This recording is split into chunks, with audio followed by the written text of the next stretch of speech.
Iran ने Donald Trump की deal ठुकरा दी है। बड़ी खबर जिस पर अभी हम चर्चा कर रहे थे और मनीष भी आपको जानकारी दे रहे थे। ईरान ने अमेरिकी राष्ट्रपति की डील ठुकरा दी है और मुज़्ज़ा खोलने पर ईरान अड़ा हुआ है और ईरान ने मध्यस्थता के प्रयास भी ठुकरा दिए हैं।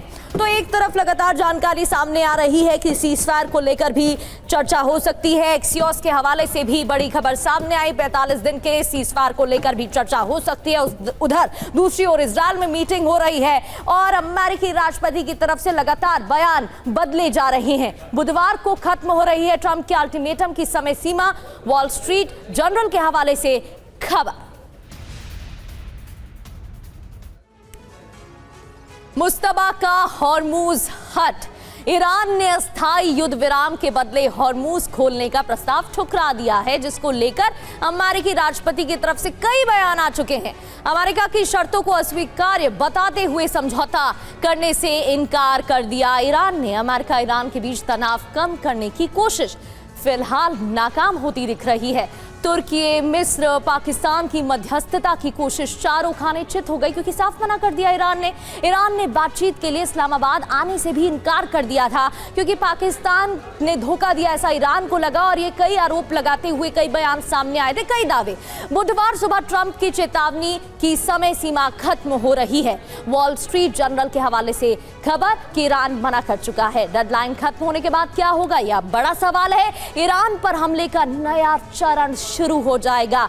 ऊर्जा ढांचों पर हमले होंगे, एयर स्ट्राइक या मिसाइल हमले होंगे, रणनीतिक ठिकानों पर भी अटैक संभव बताया जा रहा है। वीके दत्ता सर, जिस तरीके से हमले हो रहे हैं उसको लेकर आपसे चर्चा करेंगे, लेकिन इस बीच एक और बड़ी खबर का रुख कर लेते हैं। इस वक्त की बड़ी खबर, ईरान ने सीज़फायर की चर्चा की बात नकार दी है। बड़ी खबर है इस वक्त की, 45 दिनों के सीज़फायर की खबर से इनकार कर दिया ईरान ने, साफ मना कर दिया है और अमेरिकी मीडिया में सीज़फायर की खबर चल रही है, लेकिन ईरान ने साफ मना किया। अमेरिकी दबाव के आगे नहीं झुकेंगे, ईरान का कहना है, और सीज़फायर की खबर को नकार दिया है, मना कर दिया है। ईरान ने सीज़फायर की चर्चा की बात नकारी।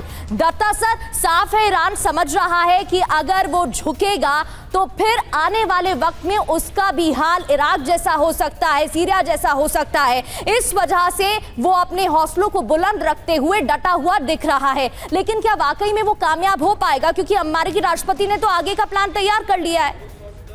बिल्कुल प्रगति, देखिए ऐसा है, ईरान के साथ जो पहली नेगोशिएशंस हुई पिछले जून के भी अगर आप चर्चा करें, और इस बार ये हमले शुरू होने से पहले भी जो जिनेवा में टॉक्स चल रही थी, वहाँ पे ईरान की तरफ से स्टेटमेंट आया था कि हम किसी समाधान में पहुँचने वाले हैं, हम न्यूक्लियर समर्थन को कैप कर सकते हैं और न्यूक्लियर डिवाइस हम नहीं बनाएंगे। लेकिन उसके बावजूद उसके ऊपर हमले कर दिए गए। और अगर अभी अमेरिका इनको बोल रहा 45 दिन का सीज़ फायर कर दें और उसके बाद हम परमानेंट सीज़ फायर की बात करेंगे, तो ईरान उसके झांसे में नहीं आने वाला है।